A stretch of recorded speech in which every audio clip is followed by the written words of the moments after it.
Magandang araw po mga kapuntos, at sa araw na ito po meron po akong tampok na video para sa inyo at sana ay magustuhan ninyo. Kaya sa mga bago pa po sa aming channel, please po don't forget to hit the subscribe button at ang notification bell para maging notified kayo sa bawat video na ilalabas ko sa channel na ito. At bilang kahilingan po ng punto por punto team at naway maintindihan po ninyo, sana po wag nyo pong i-skip yung mga ads sa aming mga video. Sa maliit na bagay na po na yan, malaking tulong po yan sa ating programa at sa ating ministry. Sana po maunawaan po ninyo. Maraming salamat po, kaya wag na po natin patagalin. Simulan na po natin.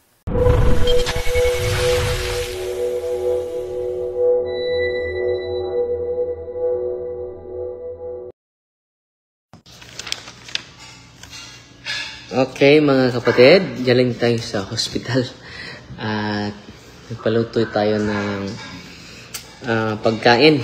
Uuwi tayo ngayon, mga 5. Meron akong isi-share sa inyo about private revelations. Dahil meron mga private revelation na ating marinig sa mga santo, di ba? Sa mga banal, mga visionary, mga mystic. Mas mabuti na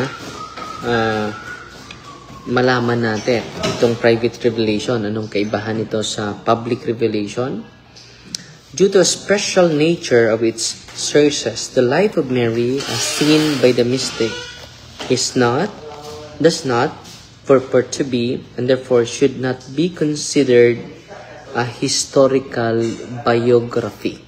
So, malinaw na malinaw yan, ha? Itong mga private revelation should not be considered a historical biography. Okay. And then, sinabi dito, ang ganda nitong mga aklat. Dami kong mga aklat na natanggap ngayon. Salamat po sa mga nagpadala ng mga magandang aklat na isi-share natin sa inyo. So, first and most important of all, we must always make a very sharp distinction between the divine guaranteed universal public revelation, which is contained in the Bible and apostolic tradition of the church. Meron tayong tinatawag na public, authentic revelation, mga kapatid. Public revelation. Saan ba ito nakikita? It is guaranteed by divine attestation. Yan pong nakasulat sa Biblia, public revelation po yan. Apostolic tradition, hindi lang yung Biblia, pati na yung apostolic tradition. Nasa pangalan lang, di ba? Apostolic tradition. A numerous private and special revelation of saintly Christian men and women. The first, itong tinatawag na maraming mga private revelation. Sabi dito, the first came to an end with preaching of the apostles and is a matter of faith for all Christians or Catholics, whereas the second, the private revelation, have occurred throughout the history of the church that not require belief, even when approved. Kahit pa ito approved ng simbahan, it is not required, do not require belief. It matters little whether or not one believes in Saint Bridget's revelation or those other saints. These things have nothing to do with faith. Nothing to do with faith.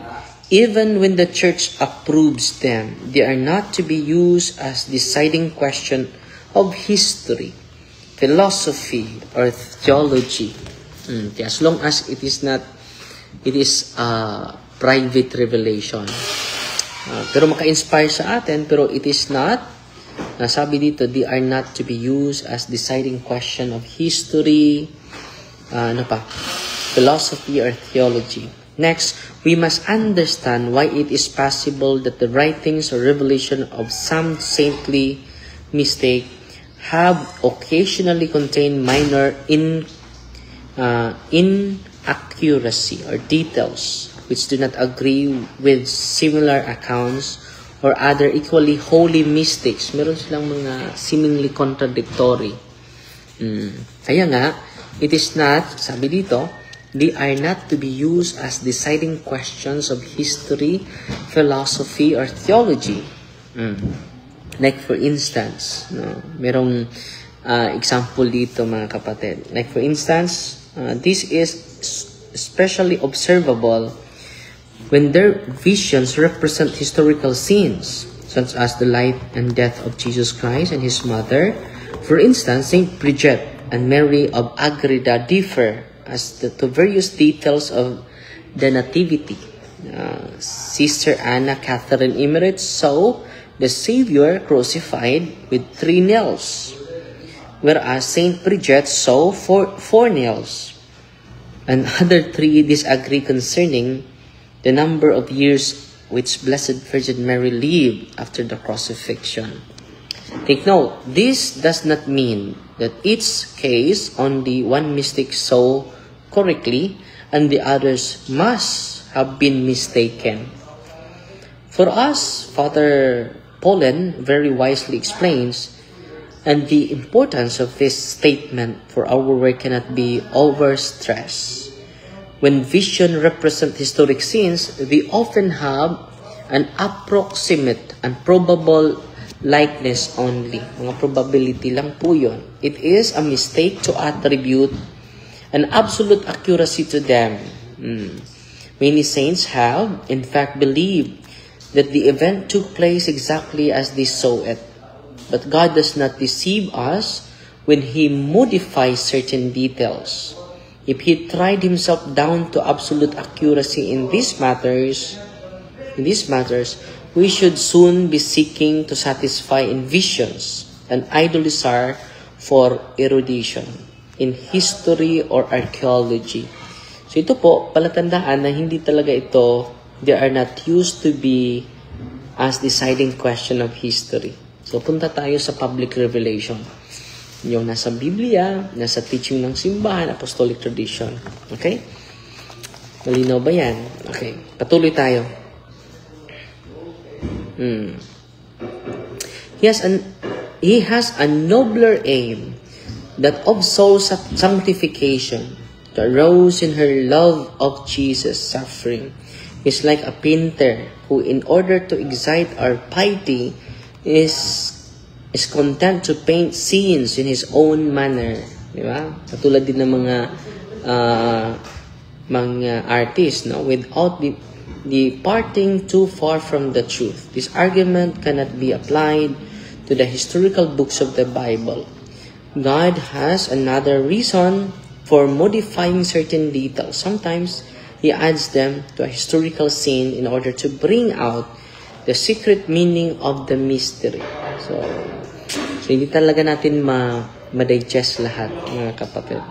The actual spectator saw nothing similar. We see, therefore, that it is imprudent to seek to remark history by the help of saints' revelation.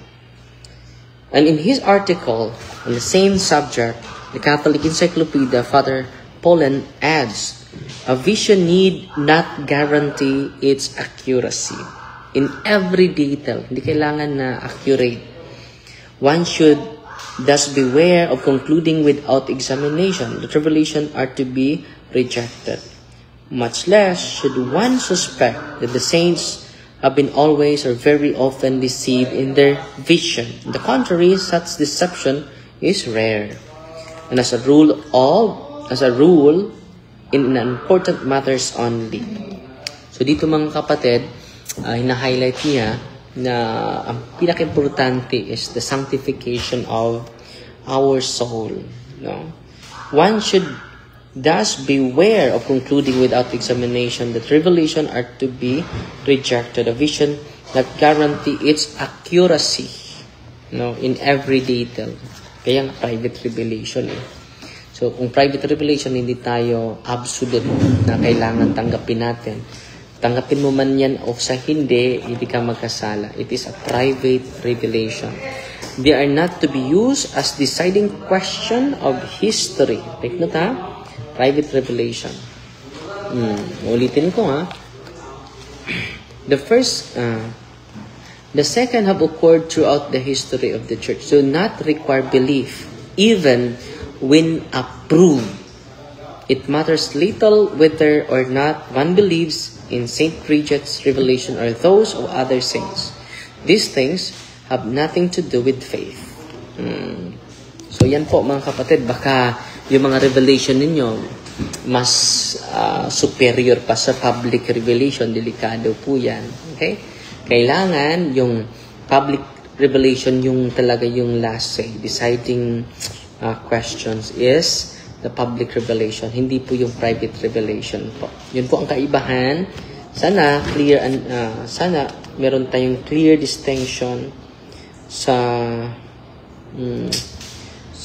public revelation and private revelation. Hina-highlight dito, we must always make a very sharp distinction between public revelation and private revelation. Okay? So, yan lang sa muna ang nabasa ko ngayon sa The Light of Mary as Seen by the Mystics, no? By Raoul Brown. No? Salamat from Canada na nagpadala sa atin dito. So, marami naman tayong ma-share sa inyo. So, yan lang sa muna, no? Marami sa atin ngayon na mga Katoliko, debuto, na mas superior pa yung vision niya. Mas superior pa yung private allocation niya. Public mga messages na natanggap niya. So, anong gawin natin dito? Let us study more in the public revelation. Kung meron ng private revelation na makapag-sanctify sa atin, well and good. Kailangan hindi yan contrary to the public revelation and to the teachings of the church. Okay? Fighty Maria, tatak safety with a humble heart po. God bless.